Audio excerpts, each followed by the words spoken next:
주말 특근, 이번 주말 진행을 맡은 양지열 변호사입니다. 국정농단 사건의 핵심 인물 중 유일하게 불구속 상태였던 우병우 전 청와대 민정수석이 결국 구속됐습니다. 검찰의 세 번째 영장 청구 끝에 법원은 혐의 사실이 소명되고 증거 인멸 우려도 있다고 판결했습니다. 그럼 법원 결정에 일관성이 없는 것 아닌가 하는 세간의 시선은 또 있는 것이 사실입니다. 대법원 사법개혁실무준비단이 사법신뢰 제고, 재판 중심의 사법행정을 위한 제도 개선, 법관 인사제도 개편 등 4가지 개혁 과제를 정했습니다.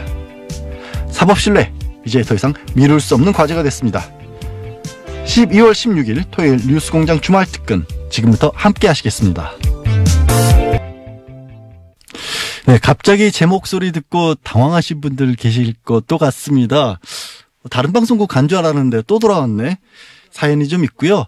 일단 첫 번째 보내드릴 순서부터 듣고 천천히 말씀드리겠습니다. 네, 뉴스공장 최고 인기 코너죠. 정의당 노회찬 원내대표의 노루가즘인데요. 12월 13일 수요일 3부에 방송된 내용입니다. 다시 들어보시죠.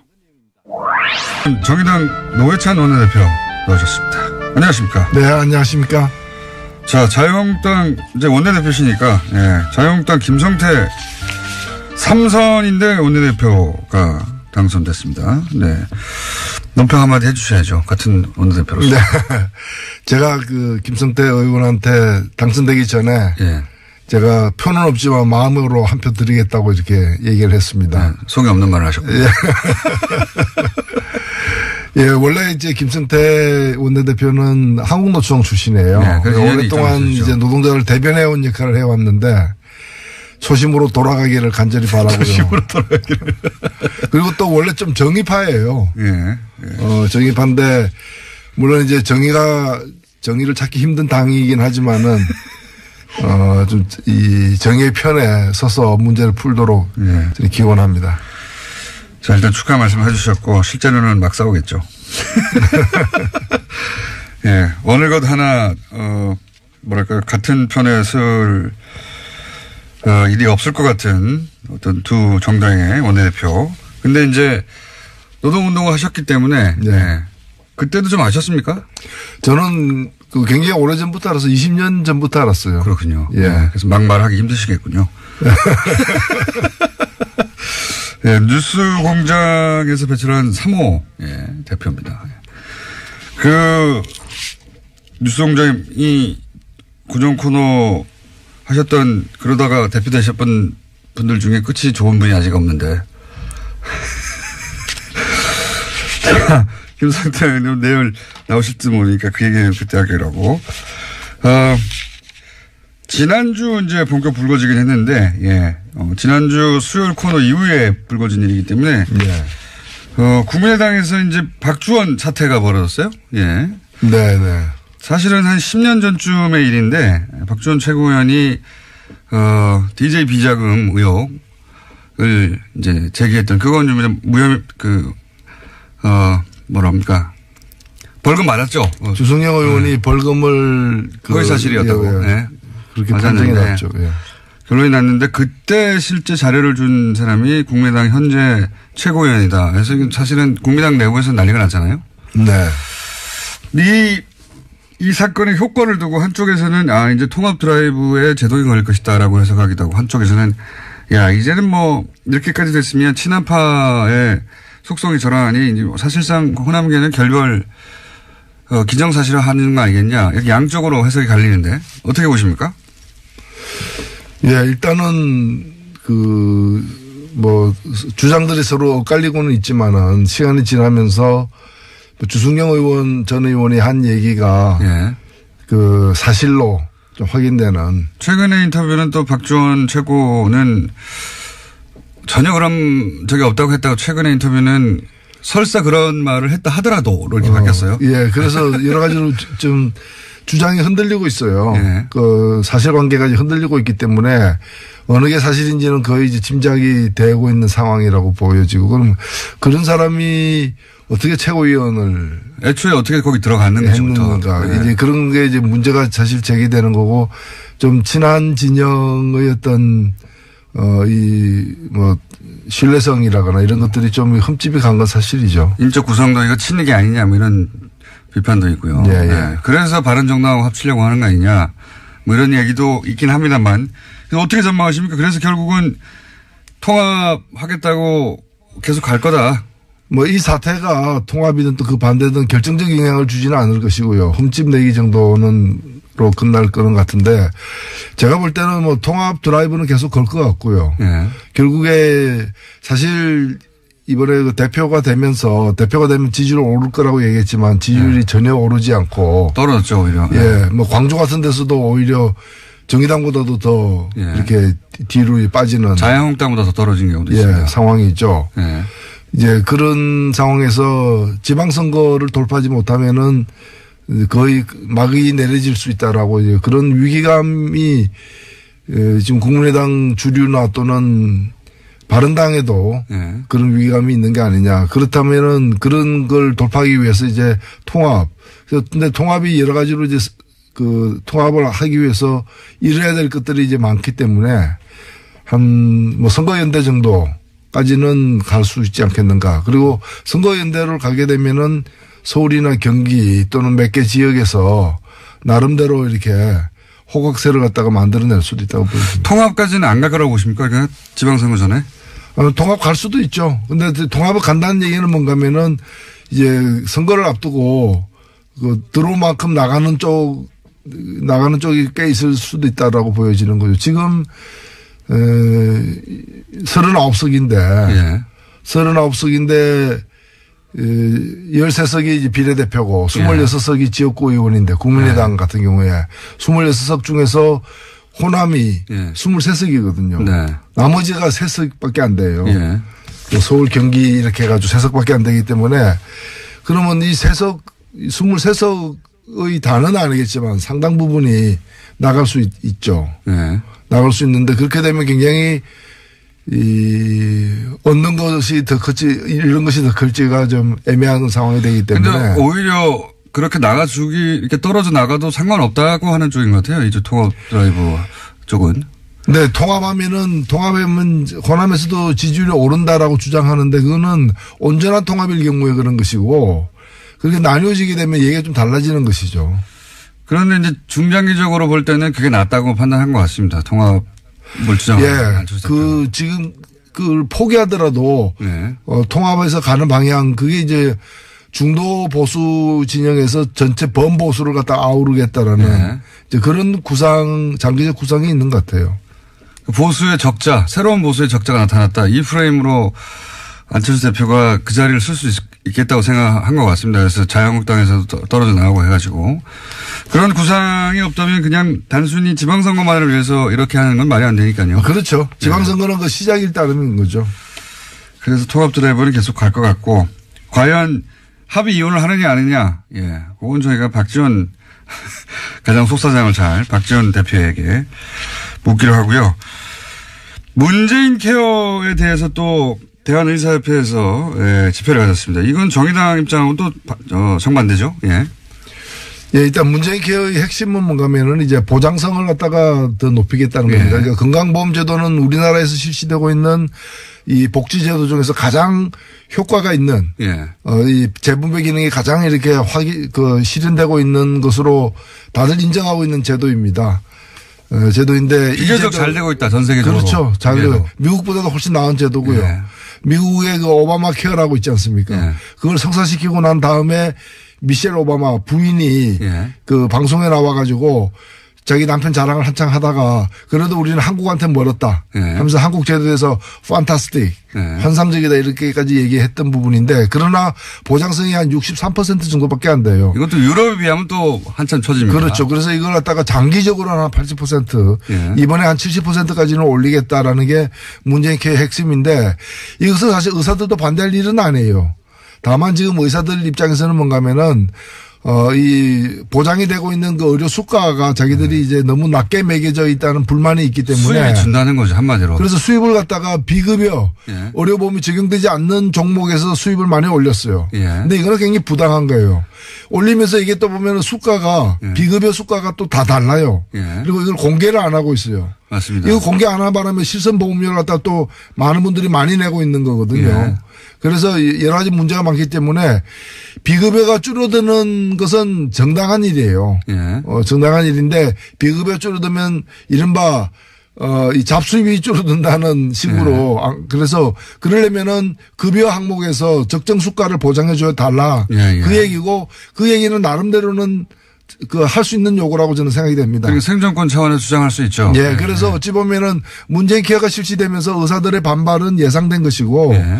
의사들하고 이제 그 보건당국이 그러면 적정 수가가 어딘가 예. 예, 그 수가 재조정에 들어가야 되는 상황이고 들어가기에 앞서서 한번 이제 요구를 강력하게 휴일날 광화문에 모여서 한번 펼친 거죠. 이게 비싼 검사나 이런 것도 싸게 해주겠다. 정부의 얘기는 이거고요. 그러다 보면 의사들은 우리 수입이 줄어든다 이거예요. 복잡할 게 없습니다. 사실은. 굉장히 어려운 용어들이 등장하지만 수입이 준다. 그렇게 네. 하면 의사들은 그렇게 주장하고 있고 정부는 그 수입은 우리가 어떻게 보장할 수 있는지 연구를 해볼 텐데 어쨌든 방향은 지금 비싼 검사나 비싼 약 때문에 아주 중증 같은 경우에는 시민들이 어렵다. 그 보장을 더 많이 해주겠다 보고. 그렇죠. 이겁니다. 예. 그리고 아주 장기적으로는 그 보험료도 조금 더 올려야 돼요. 올리면서 그렇죠. 우리 보장성 한 80%까지 가려면은 보험료 인상도 불가피하다고 봅니다. 이걸 어려운 얘기 용어를 통해서 하는데 결국 그겁니다. 예. 일반 시민들 입장에서는 당연히 정부가 보장성 강화하는 게 좋고요. 의사들은 그렇게 해서 수입이 좀 줄면 이거 어떻게 보전할 거야? 이걸 정부에 묻고 있는 거예요. 예. 어려운 싸움이 아닌데 굉장히 거대한 명문들이 앞에 서 있어요. 돈 때문입니다. 예. 이유는 정의당 입장에서는 당연히 보장성이 더 강화돼야 한다는 것이고요. 예. 예. 그런 것이고 또 정부 얘기하니까 또 해수부가 어제 방해공작 했다. 실제 세월호 특조위 활동을 방해했다. 구체적으로 이런 결론을 내놨죠. 이런 의혹은 굉장히 많이 있었는데. 예, 의혹이 사실로 드러난 것이죠. 드러난 것이고 정말 이건 그래도 공권력인데 예. 아무리 뭐 정권이 달랐다고는 하지만 공권력이 국민을 위해서 존재하는 기관이 아니라 국민을 억압하는 그런 기관으로서 역할했다는 데 대해서는 이거는 앞으로도 이런 일을 재발을 방지하기 위해서 엄정하게 조사를 해서 처벌할 건 처벌해야 된다고 봅니다. 해수부가 사실은 해상사고가 났으면 진실을 밝힐 의무 책임이 있는 부처인데 예. 그걸 방해한 거죠. 당시 박근혜 대통령에게 피해가 갈까 봐. 그것도 청와대의 지시를 받은 그런 정황이 있고 그렇게 해가지고 이제 당한 건 국민이죠. 그중에서도 실제 아이들이 죽고 그 유가족들이 무슨 죄가 있습니까? 유가족들이 가장 큰 상처를 받았던 것이죠. 그러니까요. 예. 예. 무슨 죄가 있습니까? 근데 그거를 정부가 했다는 거예요. 유가족들을 괴롭히고 특조위 활동을 막고 의혹이었는데 이제 최근에 이 흐름은 그 의혹들이 다 사실로 드러나는 뭐 국정원 관련해서 그렇고 해수부 관련해서도 그렇고 그중에 하나입니다. 예. 자, 국민당 얘기도 했고 바른정당 얘기도 좀 했고 정부 얘기도 했고 한국당 얘기를 안 했네요. 자유한국당. 예. 제가 오늘이 12월 13일이죠. 예. 바로 1년 전에 어떤 일이 있은 줄 아십니까? 13일이면 탄핵안 통과된 직후인데요. 통과된 직후에 예.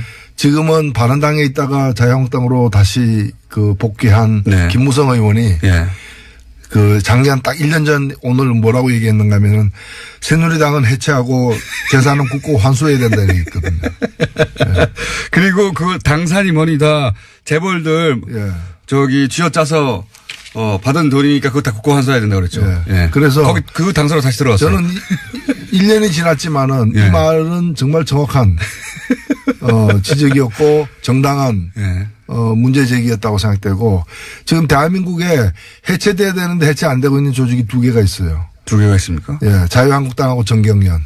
아, 정경련. 예, 정경련 여전히 그 50층짜리 건물 유지하면서 버젓이 있다는 걸 우리 국민들이 아마 요즘에 잘 안 나오니까 잘 잊고 그렇죠. 있는. 최순실 사태 초기에 정경련이 너무 깊숙이 관련돼서 정경련 해체 이런 얘기 막 나오지 않았습니까? 나왔죠. 그리고 네. 거의 뭐 해체되어야 마땅한 걸로 국민들의 동의를 사실 얻은 거죠. 네. 지금 그냥 조용히 시간을 보내고 있는데 그럴 문제가 아니라고 저는 보는 겁니다. 정경련. 네. 그렇군요. 김무성 대표가 그때 다시는 안 볼 것처럼 정말 많은 얘기를 했고 그중에서 그 가장 치명적인 것 중에 하나가 자유한국당 재산 그거 재벌들한테 다 뺏은 거 아니야. 군사정권 시절에. 네. 그런 얘기를 본인 입으로 했어요. 본인 입으로 해가지고 그리고 실제 그때 당시 JTBC였던 것 같은데 JTBC가 팩트체크를 쭉 해가지고 엄청 많은 돈을 뺏었구나 하고 재산 목록 쫙 정리했었거든요. 네. 다시 들어갔습니다. 자, 오늘 여기까지 하겠습니다. 지금까지 노회찬 원내대표였습니다. 감사합니다. 네, 감사합니다. 네, 뉴스공장 주말 특근에서 가장 많이 방송됐던 코너가 바로 지금 들으신 정의당 노회찬 원내대표의 노르가즘입니다. 그러면 주말 특근 진행을 가장 많이 한 뉴스공장 패널은 누구일까요? 글쎄 답이 좀 너무 쉬운 것 같기도 하긴 한데 아무튼 끝날 때쯤 알려드리겠습니다. 네, 샵 0951 50원 유료 문자 이용하시거나 카카오톡 TBS 친구 맺기 하시면 무료로 의견 보내실 수 있습니다. TBS 게시판, 팟빵 게시판, 페이스북 김호준의 뉴스공장에 의견 주셔도 좋습니다. 아침 교통정보 듣고 이어가겠습니다. 네, 더불어민주당 안민석 의원, 자유한국당 김성태 의원 두 분의 내부자 둘. 뉴스공장 시작할 때부터 지금까지 정말 최고의 정치 콤비로 사랑받아 왔는데 어쩌면 고별 방송일 수도 있다고 하죠. 12월 14일 목요일에 방송했던 내부자 둘 다시 들어보시겠습니다.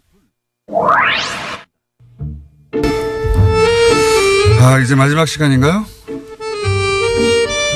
그럴지도 모르겠습니다. 어떻게 될지는 오늘 방송이 진행돼 봐야 하는데 더불어민주당 안민석 의원 나오셨습니다. 네, 해방 이후 최초 50번째 북토크 피날레를 맡고 있는 안민석 의원입니다. 이번 주 토요일입니다. 김호준, 김성태 두 분도 지금 우정 출연을 고민하고 있습니다. 처음 들은 이야기입니다. 자유한국당의 원내대표가 1차 투표에 되신 분입니다. 김성태 원내대표 나오셨습니다. 예, 감사합니다. 우리 뉴스공장 애청자 여러분들 참 많이 모자라고 부족한 저에게 그동안 성원과 또 격려와 또 아낌없는 비판과 질타 이어주신 여러분들의 그 따뜻한 정성이 자유한국당의 원내대표가 됐습니다. 감사합니다. 제가 한 가지 정정하겠습니다. 네, 지난 시절 제가 박쥐라고 저희는 제가 했는데 새가 날아든다. 알고 보니 박쥐가 아니라 불사조였습니다. 끄진 불도 다시 보자. 야, 이렇게 다시 부활하실 줄. 그래서 저희가 정말 놀랍습니다. 축하드립니다. 원래 새가 날아든다 이어서 쨍하고 했던 날을 준비했는데 음악에 트라우마가 계셔가지고 분위기 봐서 막판에 틀 수도 있겠지만 자 성원과 격려보다는 비판을 많이 받았어요. 네. 그동안은 사실 이 기울어진 운동장 이 뉴스 공장에 출연한다는 그 자체가 보수 정당인 자유한국당에서는 사실상 수용이 안 됐습니다. 그렇지만은 저는 공당의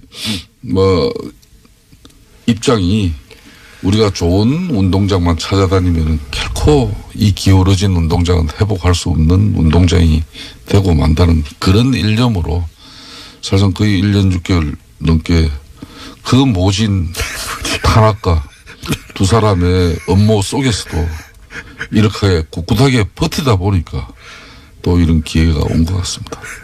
저는 이 자리를 빌어서 특히 이 뉴스 공장의 법칙이랄까 이 김어준의 저주라고까지 해야 될지 모르지만 뉴스 공장이 배출한 대표가 그 끝이 별로 좋지 않다는 징크스가 있다는 걸로 아는데 저는 그 징크스 김어준의 저주를 피해서 성공한 대표가 될 수 있도록 열심히 하겠습니다.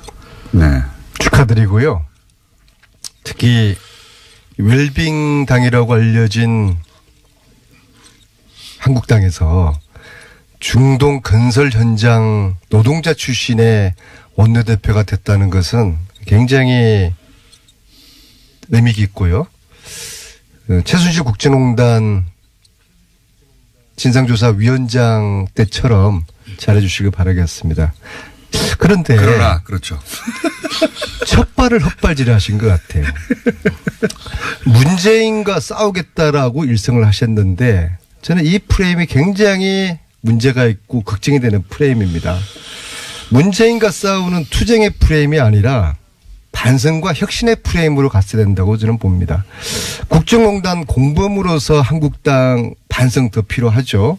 그리고 진정한 보수 가치를 세우는 혁신의 프레임 이게 필요했는데요. 앞으로 싸움만 하시겠다?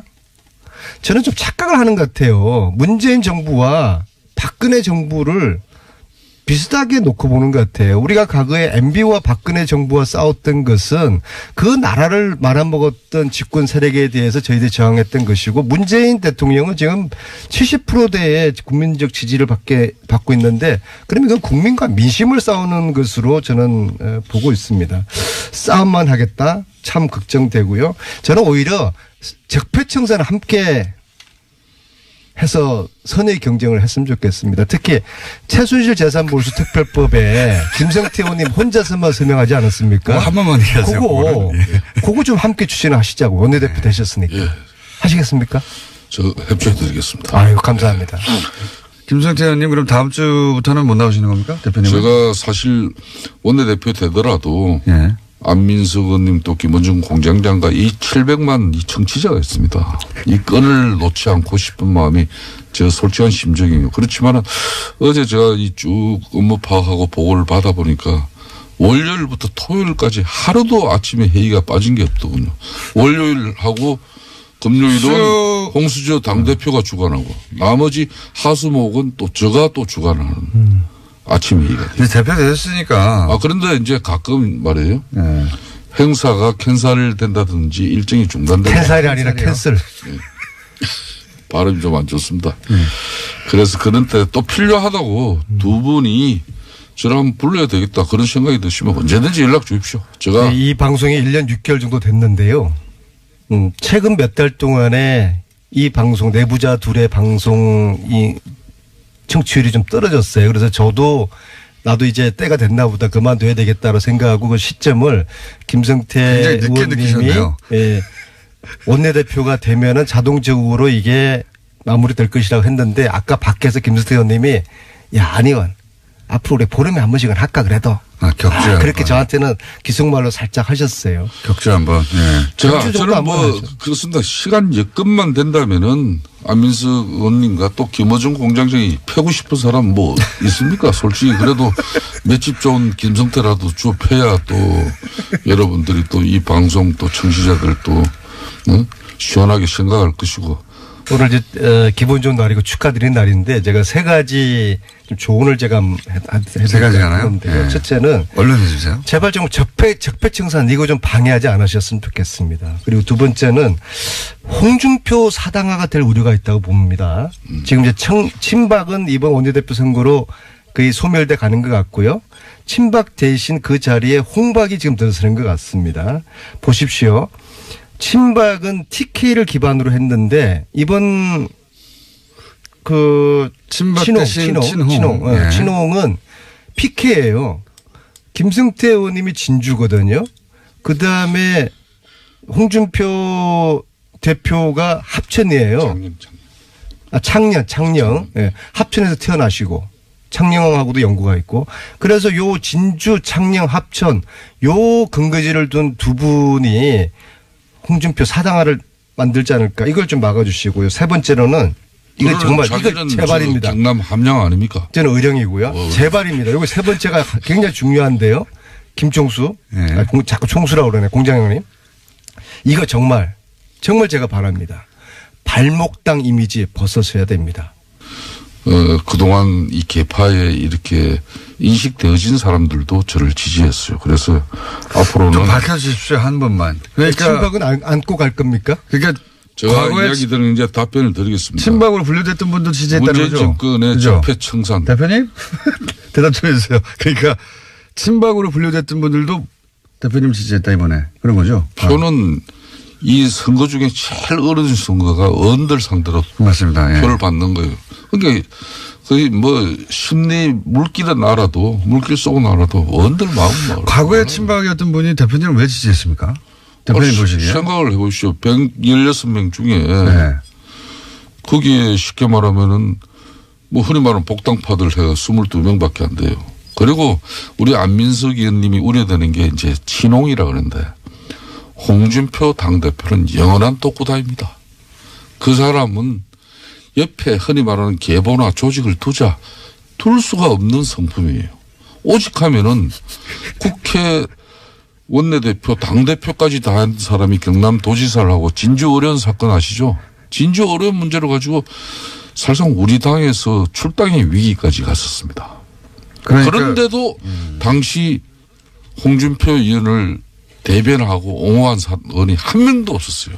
그러니까 대표님이 받은 표는 홍준표 때문이 아니라 본인 때문에 다 받으신 거네요. 그러니까 흔히 말하는 친홍이라는 이런 새로운 계파가 만들어지는 부분은 전혀 걱정 안 해도 되는 것이고 저희들은 그 계파 때문에 흔히 말하는 진박 비박 찾다가 쪽박 찬 사람들이에요. 그러니까 이 지긋지긋한 계파는 어떤 게 저의 조언에 지금은 뭐 반박하지 마시고 그냥 제가 세 가지 뭐였습니까? 적폐청산에 방해하지 말고 적극 협조해달라. 그다음에 사당화 막아주시고 네. 세 번째 발목당 이미지 벗어주시고 좋아요. 요 세 가지 명심하시면 좋아 이야기하겠습니다. 저는 적폐청산에는 미맹하에 네. 적폐청산 좋아요. 잘못된 거 고치고 또 바로 세워야죠. 그런데 하는데 그 대신 그 적폐청산에는 미맹하에 정치 보복은 하지 마세요. 네, 그러겠습니다. 잘못한 거는 저희들이 희생합니다. 좀 명심하겠습니다. 희생은 각오하는데 보복은 하지 마세요. 최순실 재산 몰수 특별법부터 함께 통과시키자고요. 그러면은 그건 보복 아니죠? 아 좋아요. 네. 저는 민주당이 네. 막 입장만 분명하게 정확하게 해오세요. 알겠습니다. 예. 네, 좋습니다. 예. 기대됩니다. 국민의당하고 역시 불사조 김성태 바른정당하고 원내 협상 이루어진 겁니까 여기서? 자 그러면 제가 궁금한 건 이겁니다. 친박이 왜 김성태 일부 친박이 그렇게 분류됐을 법한 분들이 왜 김성태 의원을 찍었느냐. 이유가 뭡니까? 아니 만일 이번 대표 선거에서 도로 친박당이 되었다 그러면 우리가 내년 6월 지방자치선거를 앞두고 우리가 국민들한테 어떤 얼굴로 어떤 모습으로 표를 달라고 그럴 수 있겠습니까? 그거는 우리 내적으로도 다 이제 공감된 정서예요. 제가 김어준 공장님한테 꼭 한 말씀 드리고 싶은 건 자유한국당이 그렇게 보수적이고 수구적이고 꼴통 정당으로 이렇게 인식할지 모르지만 이걸 생각해 봅시다. 최순실 국정농단을 안민석 의원이 제기해가지고 우리는 정권까지 내주는 아픔이 있었지만은 우리 당시 127명의 국회의원 중에는 국민 85% 이상이 박근혜 정권에 대한 그 엄청난 분노, 그걸 우리는 수용한 정당입니다. 말 끝까지 그 탄핵에 찬성하지 않고 반대하지 않고 민주당하고 국민의당 힘으로 절대 안 되는 상황이었습니다. 그렇기 때문에 되려 건강한 정당입니다.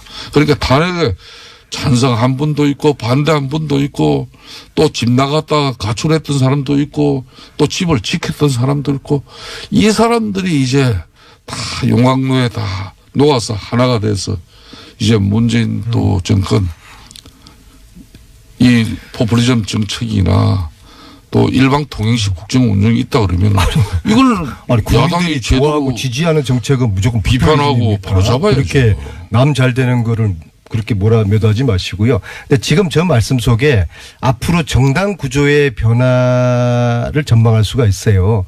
바른정당을 제가 볼 때는 자유한국당 특히 원내대표 김성태 의원 되셨으니까 바른정당이 앞으로 존립 기간이 굉장히 위태로워질 겁니다. 실질적으로 추가 탈당 지금 바로 하겠다는 그런 의원들도 이야기 몇 분 듣거든요. 그래. 네. 바른정당에서 이제 김성태 원내대표가 탄생했기 때문에 이제 친박에 소몰되고 있고 그렇죠. 그리고 이제 복당파가 득세하고 있으니 가도 되겠다 이렇게 하는 사람들 있습니까? 실제? 제가 당선됐다고 뭐 하루아침에 그렇게 금방 입장을 바꿀 이제 보따리 싸고 있죠. 그분들이 몇 명 금방 있겠습니까? 그렇지만은 저는 홍준표 당대표께서 하신 샘문이 아니라 대문을 활짝 열고 진정한 이 보수의 새로운 가치를 위해서. 국민의당하고는 어떻게 합니까? 국민의당하고는. 지금까지 자유한국당 보수는 지난 수년간 이익을 위해서 가치와 철학을 버렸다고 해도 과언이 아니에요. 그래서 이 무너진 보수의 가치와 철학을 세우는데 국민의당도 중도 보수를 지향하는 그런 정치 세력이 있다면 같이 합니다. 같이 해야죠. 제가 안철수 대표도 가능합니까? 안철수 대표라고 저희랑 같이 못할 이유가 어디에 있겠습니까? 아니 제가 김성태 원내대표님을 단연간 연구를 한 김성태 연구가지 않습니까? 김성태 원내대표의 머릿속에 이 그림입니다. 바른정당 통합한다. 국민정당과는 사안별로 연대한다. 어떻습니까? 정책이 연대입니다. 그러니까. 네. 제가 어제 국민의당 방문해서 그랬습니다. 제가 간단하게 정리해 드렸죠. 제대로 된 야당 같이 합시다. 네. 뭐 통합은 아니고 그쪽은 사안별 정책 연대죠. 지금 안철수 대표의 저 몸부림이 어떤 결과로 나올지 모르니까 그건 지켜봐야죠. 국민들까지도 그러면 통합하실 그런 욕심을 가지고 계십니까? 아니 뭐 저는 거기까지 간 적이 없습니다. 그러니까 바른정당과 통합하실 지금 생각을 보수 대통합은 가장 우선적으로 저희 자유한국당이 해야 됩니다. 그래서 결국에는 김성태 원내대표 체제 하에서 정당 구조는 20대 총선 때처럼 민주당, 국민당, 한국당 또는 3당 체제로 갈 것 같습니다. 홍태원 자유한국당 원내대표가 되시더니 하차하시겠답니다. 이거 내부자 둘을 완전히 없앨지 아니면 격주나 월간으로 횟수를 줄여서 할지는 아직 결론을 내지 못했다고 하는데요. 진짜 김성태 원내대표가 뉴스공장이 배출한 세 번째 대표라고 합니다. 어마어마하죠. 뉴스공장 제작진 제보에 따르면 출연을 희망하는 정치인 섭외 요청이 정말 쇄도하고 있다고 하는데요. 1951번님 그래서일까요? 성공하려면 뉴스공장으로 오세요 라는 문자도 주셨습니다. 왠지 맞는 말 같기도 하고요. 안녕하세요. 네, 오늘 마지막으로 준비한 코너는 도시건축가 김진애 박사의 도시 이야기입니다. 유시민 전 보건복지부 장관이 지금은 이제 유시민 작가로 스스로 칭하고 계신데요. 청와대 국민청원 게시판에 초등교실을 활용한 공공보육시설 확충을 청원을 했습니다. 그걸 계기로 학교 안 어린이집 구상에 대해서 살펴봤는데요. 다시 한번 들어보시겠습니다. 도시건축가 김진애 박사님 나오셨습니다. 안녕하십니까? 네, 안녕하십니까? 네. 오늘은 어떤 주제입니까? 주제가 워낙 오늘은 전혀 김어준 공장장께서 전혀 평소에는 관심 없는 주제. 뭡니까? 그런데 어제 잠깐 언급하는 거 보니까 이게 또 심상치 않다. 그 초등학교의 빈 교실을 어린이집으로 활용하는 거. 유시민 전 복지부 장관이 네. 대통령한테 전화도 해도 될 양반이 네. 게시판에 가서 청원을 하고 청와대에 청원을 했죠. 그래서 역시 유시민 전 장관 정도가 움직여야 그러니까요. 이게 공장장의 마음을 움직일 수 있다. 아니 근데 저희는 이걸 보고 우리는 하와이 보내달라는 걸. 아니 근데 제가 공장장의 마음을 움직일 수 있도록 한다는 점에서 저는 굉장히 좋은데 바로 이거예요. 솔직히 정책 이슈에 대해서 평소에 굉장히 또 관심 없거든요. 그러니까 선거할 때마다 정쟁만 하지 정책은 얘기 안 한다고 그러는데 실제 정책 얘기하면 해체를 다 돌아가요. 아니 근데 그 뉴스공장도 그렇잖아요. 맨날 그 남의 이혼사 얘기는 시컬컬 다 얘기를 하면서 정말 많은 사람들의 이 삶에 영향을 미치는 정책 이슈에 대해서는 그냥 덤벙덤벙 넘어가거든요. 근데 어린이집과 그 초등학교 요즘 유권자들은 좀 달라지긴 했어요. 아니 유권자들은 다릅니다. 네, 유권자들은 하나하나를 다 챙깁니다. 다 챙기진 않지만 최근에 젊은 세대 특히 예를 들어서 30대 주부 또는 뭐 40대 학부모 네. 이런 분들은 달라요. 그러니까 진짜로. 주택에 관련된 거, 과거하고는 그다음에 달라요. 네. 교육에 관련된 거, 그리고 보육에 관련된 거, 복지에 관련된 거 이런 부분에 대해서 굉장히 꼼꼼하게도 챙기십니다. 지난 대선 때 네. 생각해 보십시오. 바로 그것입니다. 그때 병설 유치원 네. 뭐 반대하는 식으로 단설 병설 무슨 뜻인지 잘 네네. 몰랐는데 그런데 갑자기 뭐야 이거. 그거 하나 때문에 대선 후보의 지지율이 폭락하잖아요. 그렇죠. 그럴 때 이제 말하는 기운이 많이 기울고 그렇게 되는데, 이번에는 사실은 이제 이게 정확히는 어떻게 됐냐면은 벌써 한 3주 정도 됐어요. 3주 네. 전에, 법사위에서 제동에 걸렸습니다. 그러니까 네. 이게 이제 복지위에서 이제 이게 통과를 됐어요. 네. 초등학교의 빈 교실을 어린이집으로 사용할 수 있도록 하는 게 네. 통과가 됐는데 법사위에서 제동에 걸린 거예요. 네. 그래서 이제 그때 이슈가 됐죠. 그러면서 법사에서 왜 사방에서. 제동에 걸렸습니까? 아니, 그러니까 법사에서 제동에 걸린 거는 그러니까 교육위 쪽에서 반대를 하는 거예요. 그리고 이제 그때 이제 법사위로 올라가고 나면은 사실은 정확히 얘기하면 복지위에서 심사할 때 벌써 여러 가지 의견들이 들어와서 했었어야 되는데 이게 아마 조금만 이슈라고 그냥 넘어갔던 모양이에요. 그러니까 법사위에 놀래가지고 이제 사람들이 청문을 한 거죠. 네. 근데 이제 그 사이에 조금 신기한 건 뭐냐면은 시도 교육감들이 모이셔서 이 법안에 대한 반대하는 성명을 내시기도 하셨습니다. 왜 그럴까요? 그리고 또 어저께는 듣기로는 무조건 좋은 일인 것 같은데. 그리고 어저께는 드디어 이제 우리 교육부 부총리께서 네. 이거는 어린이집보다는 병설 유치원이 먼저다. 이렇게 이제 얘기를 하신 게 거기에 이제 키가 있습니다. 아, 거기에 이제 키가 있다. 어린이집은 유시민 장관이 관심이 있는 복지부 소관입니다. 전 복지부 장관이 충분히 관심 가질 복지부에서 보육을 책임을 지고요. 유치원부터는 교육이 돼가지고 교육부에서 이제 관장을 하는 거죠. 그러니까 이제 지금 병설 유치원 같은 경우에는 학교에서도 가능하면 병설 유치원을 많이 유치를 하는 거로 돼 있고 그런데도 아직 많이 안 돼 있는데 여기에 어린이집이 먼저 끼어 들어오면 이게 문제가 되지 않겠느냐. 이게 이제 반대의 이유고요.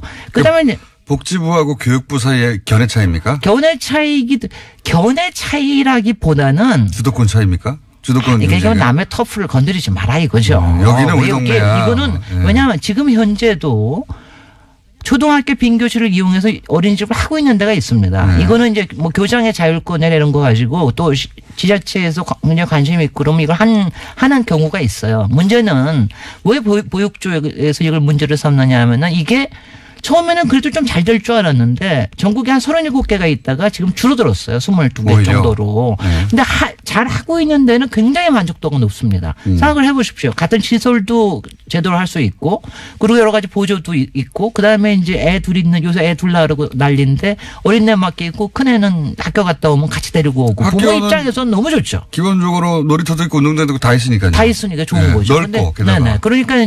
그러니까는 굉장히 좋은 것 같은데 왜 반대하냐. 그래서 이제 이번에도 니네들 사설 어린이집들이 니네 이기심 때문에 반대하는 거 아니냐. 뭐 이런 이제 비판들도 많이 있고 그런데 뭐 그런 것도 없지 않아는 있을 겁니다. 그러니까 이제 문제는 자체는 그러니까 제가 보면 교육부를 너무 패싱을 했어요. 제가 보기에는 이게 이제 사실은 굉장히 우리가 정책을 이제 문재인 정부에서 그런 걸 잘 해야 되는데 어떤 것도 왜냐하면 니네 터프라 그래서 이거 좋은 건데 왜 명분을 따르지 않아 이렇게 막 할 게 아니라 우리가 신뢰를 추구한다는 것 같으면 사실은 서로 설득을 해나가면서 공감대를 끌어내야 되거든요. 그러니까 교육부 관할인 초등학교에 대해서 네. 복지부 관할인 어린이집 것을 왜 일로 들고 와가지고 네. 이쪽 우리하고 일방적으로 하느냐. 우리하고 얘기하지도 않고 네. 이런 게 깔려 있다는 거죠. 그렇죠. 그게 이제 뭐냐면 저는 그게 굉장히 중요한 거고요. 그리고 이제 거기에 중요하다고 생각합니다, 보면은 저도. 교육부에서도 이게 저거 하는 게 병설 유치원 같은 거는 유치원장이 따로 있는 게 아니라 초등학교 교장 선생님이 원장 역할을 대신하거든요. 네. 근데 이제 어린이집에 들어오면은 굉장히 좋을 것 같지만은 거기서 만약 무슨 사고가 생겼다. 그러면 누구 책임이냐? 그 다음에 이제 여기서 애들이 섞이는 문제들도 많이 있고 그렇잖아. 이런 거 하나하나를 어떻게 관리하겠느냐. 이런 거에 대한 또 이제 제일 문제가 되는 게 급식에 관련된 문제가 있어요. 급식에 관련된 거를 누가 영양사를 케어를 하느냐. 뭐 이런 등등의 여러 가지 디테일, 그러니까 공장장은 그런 거 뭐 다 알아서 하면 되지. 이런 게 사실은 굉장히 디테일한 문제들이 있는데 이거를 풀어나가는 게 이게 사실 정책에서 굉장히 잘해야 되는 거죠. 그런 디테일이 결국은 공무원들을 스트레스 받게 하죠. 그러고요. 예. 이게 뭐냐면 저는 이제 이번에 유시민 전 장관의 청원이 그러니까 유시민 장관이 굉장히 영리하시잖아요. 이번에 이제 청원으로 한 것도 영리한 거고. 그런 훌륭한 전략이죠. 네. 그다음에 또 하나는 저걸 갖다가 법을 통과해 주십시오라는 표현을 쓰지는 않으셨어요. 이거는 법이 되건 말건 이거는 해야 될 일입니다. 그러니까 정부에서 지원을 해 주십시오. 근데 사실 정확하게 말하면 유시민 장관의 말이 맞아요. 왜냐하면 이런 거는 법으로 제도권으로 법에서 제도를 확실히 만들어 놓잖아요. 그럼 그때부터 오히려 더 싸움이 일어납니다. 왜냐하면 법에서 하라고 그러는데 민의를 왜 안 해? 내놔.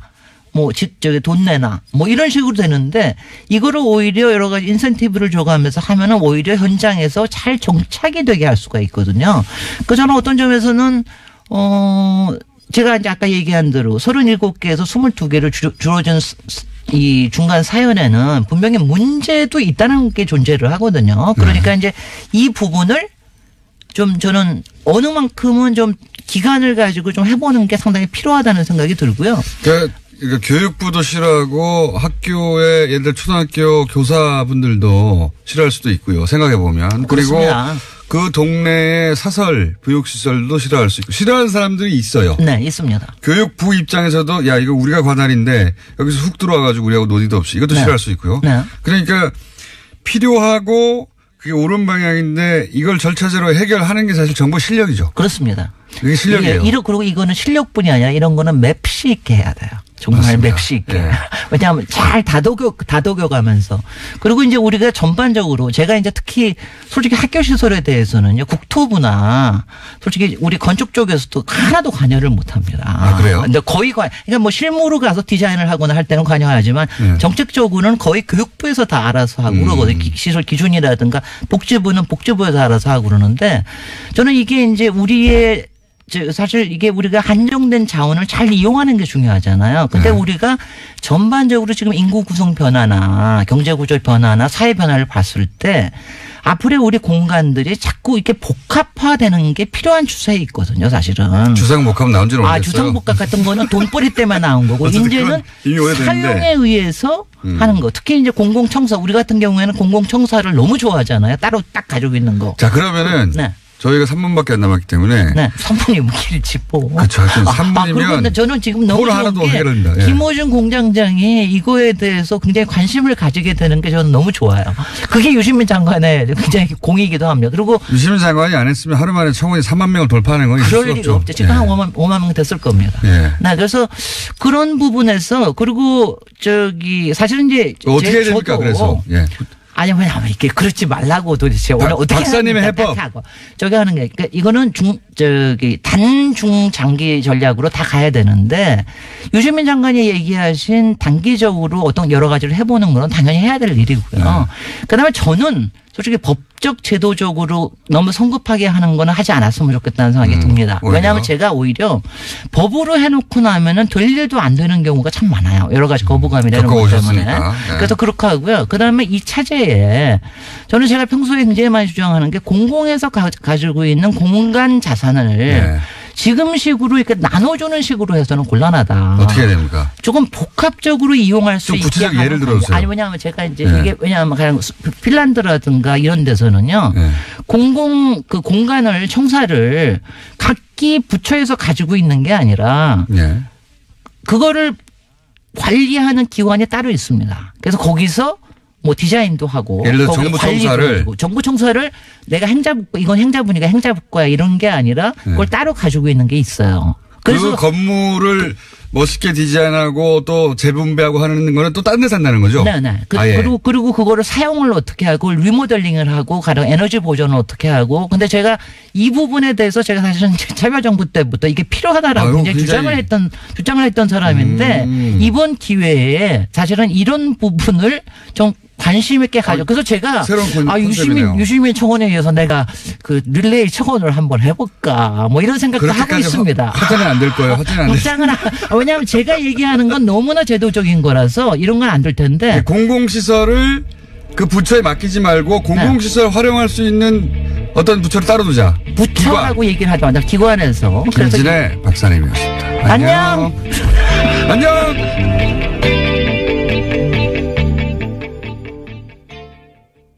예, 저도 저 안녕을 한번 해볼 걸 그랬습니다. 한 번도 안녕을 못 해본 것 같은데요. 유시민 전 보건복지부 장관, 유 작가님, 청와대에 청원한 이후에 후폭풍이 거셉니다. 왜 자기가 제일 잘할 수 있는데 남 시키려고 하느냐. 유시민 작가를 산채로 잡아와서 일을 시켜라 라는 청원까지 올라왔다고 하는데요. 그런가 하면 김어준 공장장은 하와이 여행을 보내달라고 청와대 청원을 넣겠다고 합니다. 네, 노래를 부르고 있죠. TBS 대표님은 고기로 대신하자라는 주장을 하셨다고 하는데, 그래서 뉴스공장 팀에서는 그럼 괌 정도는 어떻냐라고 양보안을 제시했다고 하고요. 과연 합의점을 찾을 수 있을지 모르겠습니다. 하와이 보내달라는 청와대 청원, 이게 말이 되는 얘기인지 대표님 웬만하면 어디라도 좀 보내주십시오. 예? 네, 그럼 저희는 아침 교통 정보 듣고 다시 돌아오겠습니다. 예상하셨겠죠? 네, 주말 특근 진행을 가장 많이 한 뉴스공장 패널은 바로 저 양지열입니다. 사실 김어준 뉴스공장을 포함해서 TBS 아침 시사 프로그램에 4년 넘게 출연을 했거든요. 프로그램 타이틀도 바뀌었고 진행자도 수차례 바뀌었고 심지어 TBS 대표님도 수차례 바뀌셨습니다. 제가 악마로 불리게 된 이유도 김어준 공장장이 어쩜 그렇게 지겹게 들러붙어 있느냐 라면서 악마라는 이름도 붙여줬고, 덕분에 여러분들 사랑 참 분에 넘치게 많이 받아왔거든요. 그런데 제가 당분간 TBS를 떠나게 됐습니다. 네, 나쁜 일은 아니고요. 다른 방송국 아침 시사 프로그램 진행을 좀 맡게 됐습니다. 그동안 말씀드린 것처럼 너무 애청해 주시고 사랑해 주시고 지지해 주시고 별명도 많이 붙여주신 여러분 정말 고맙습니다. 뉴스공장 주말 특근 오늘 준비한 순서는 여기까지입니다.